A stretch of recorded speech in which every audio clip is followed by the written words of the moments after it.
კითხვა. მინდა ძიმე სამუშაოები უცხოელებმა შეასრულონ, ხოლო ქართველები იყვნენ პროფესორები, მოსამართლეები და ასე შემდეგ.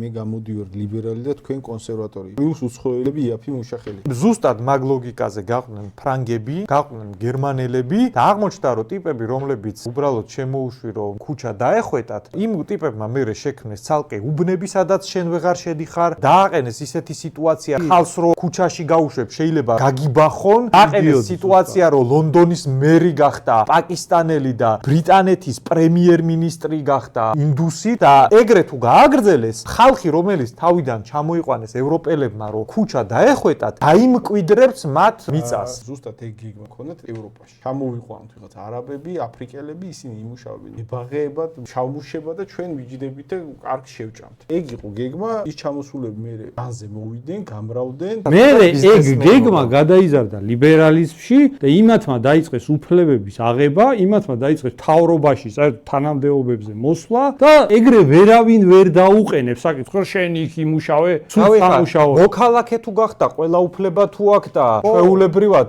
ინტეგრირებულია შენ საზოგადოებაში, მერე რასიზმ აქვს.